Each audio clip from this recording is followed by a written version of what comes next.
Hey guys, Thomas the Silly Jr. here, aka Mustached Tom, here to review a very confusingly named movie, The Little Mermaid. Not the Disney's The Little Mermaid, not a live-action version of it, and not the original Little Mermaid, but a movie called The Little Mermaid in a live-action adaptation, again, that wasn't made by Disney. So there's everything you need to know about this movie as far as, who made it or whatever. But yes, this is a different interpretation, and it starts off with a narration talking about essentially almost everything that happens in the original movie. And this part is animated, but the only slight difference is that a wizard takes the mermaid's soul and it is locked away. And we have this grandmother telling the story to her two daughters, or granddaughters, I should say. So we meet this girl named Elle as it moves into live action, and her uncle Harrison, who's writing about mermaids and seeing whether or not they're even real. And in the meanwhile, Elle is sick, so Harrison takes care of her as he goes on to work. His boss gives him this potential story that includes a magical elixir that could potentially help his daughter. So it cuts to this train, and we hear about Dr. Locke, and he is the one responsible for this elixir. So they head over to Mississippi, where they meet Lorraine and their new homestead. Elle goes over to this little treehouse, and it cuts to them arriving at the store. And one of the people inside the store, named Peg, talks about the elixir. And it makes an odd cut to them then afterwards going to the circus. And Elle wanders into a fortune teller that tells her that she has the soul or heart of a mermaid. And she warns Harrison that him, will take his most prized treasure. That referring to Elle. So, after that, they get shown to the Little Mermaid, which is in a tank. And Elle goes up to the mermaid, and after that little show, she gets some cotton candy, and Harrison tries to get in on the toxin, but they are all out. They waste some more time going on a Ferris wheel, and then Harrison sees some people making fun of the fortune teller, and then he plays protect. So we learn about Elle a little bit more, learning that her parents are now gone. So even though this isn't a Disney movie, it has some of the tropes of a Disney movie, even including a musical number, one to be certain.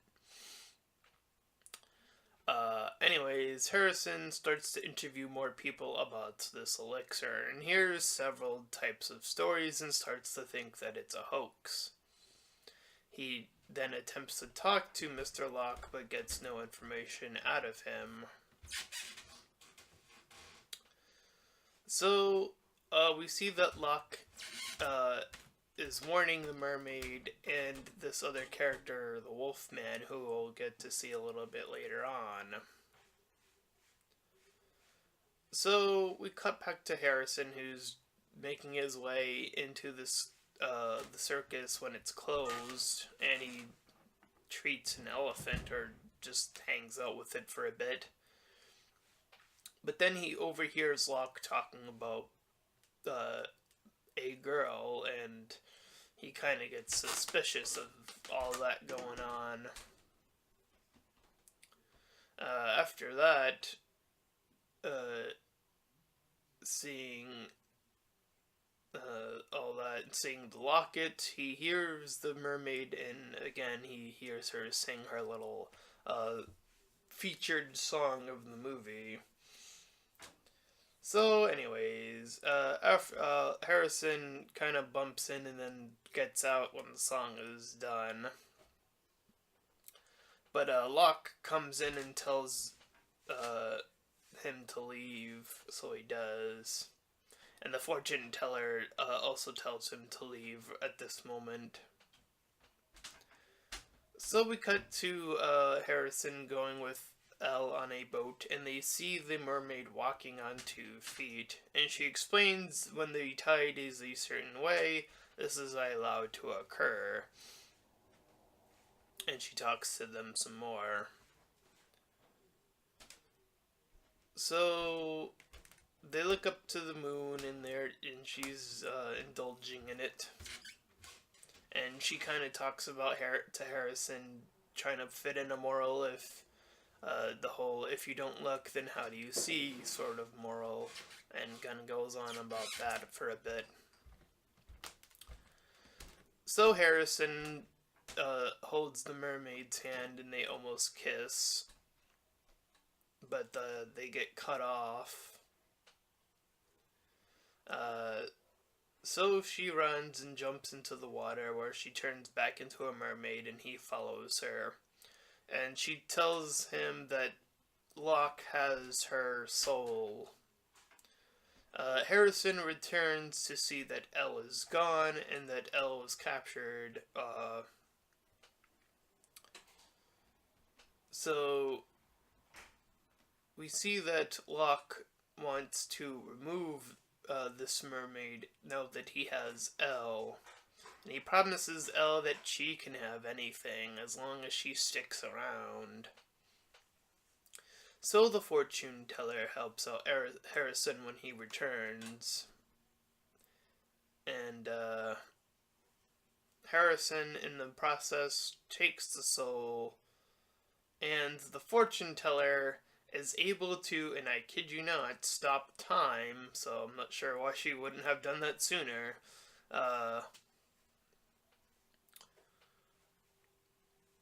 And she can also, her powers range for super crazy. She's able to change the Little Mermaid back into a human for a temporary amount of time. Harrison spends a short period feeding the elephant that I mentioned earlier. So the team, that being Harrison, Elle, the fortune teller, the Little Mermaid, and the Wolfman, head out to the train. So they board the train, and the mermaid gets her soul returned. But Locke snaps out of it and sees that the water tank is now empty. So he sends out one of his men, this trainer guy, to get the Wolfman and the others. But the Wolfman goes to hold him off. And Locke catches up and slows the train down. But conveniently, they have a truck just where they happen to stop. So Elle says she wants to keep going even though she starts to get sick again. And the Wolfman then attempts to slow down Locke, but that attempt is way more bad, even though he is able to take down the whip guy. But the remaining of the group gets stuck, and the fortune teller says to keep going, as she will try to hold off Locke now. The Wolfman returns, and Locke makes his way towards them. So once again, Locke teleports in front of them, and the fortune teller holds the mermaid's soul to give her even more power, and Locke is able to resist it. But Elle joins her power, that mermaid soul power, I assume, to push out the power that Locke once had, giving Harrison enough time to shove him into the water. So Harrison takes the mermaid back to the water, and she goes to heal Elle.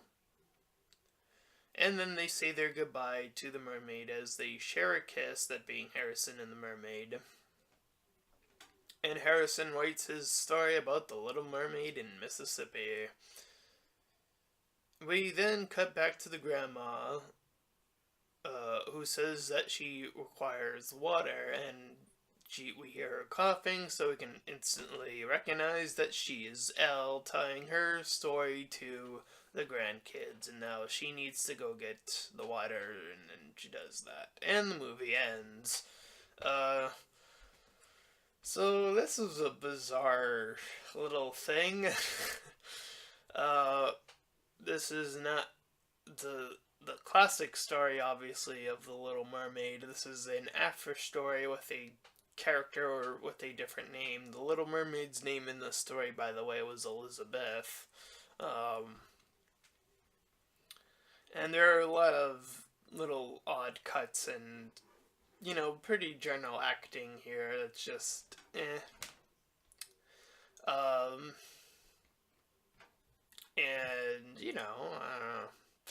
I didn't think it was particularly grand.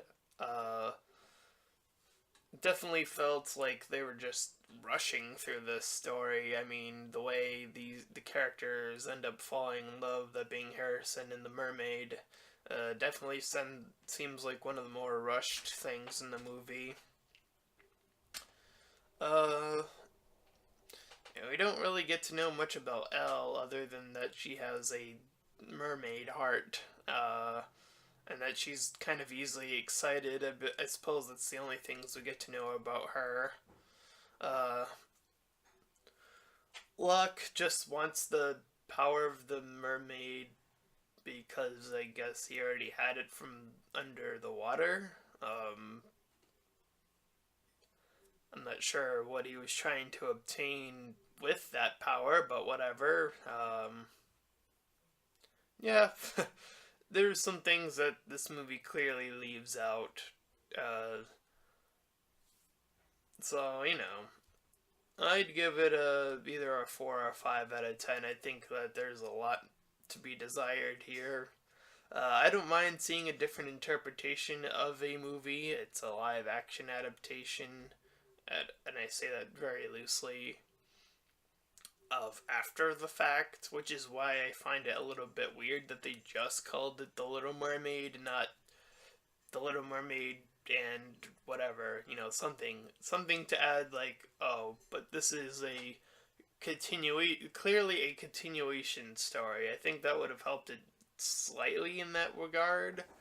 And just spending a little bit more time, like, settling who these characters are. I mean, we have this Wolfman character who just kind of jumps in and helps, and we have this fortune teller who has this incredible power, so we wonder why she doesn't use it earlier. And why she, kind of vaguely tells them earlier on that something is going to happen, only to later on help them out directly. Again, not really as well thought through, obviously, so there's that. So yeah, once again, 4 to 5, 4 to 10, or a 5 out of 10. And that is my review of this adaptation of The Little Mermaid. And if you enjoyed this review, then please feel free to like, comment, and subscribe. Also, make sure to check out that link in the description and head over to my Patreon page, and any donations are greatly appreciated. And until next time, everyone, bye-bye.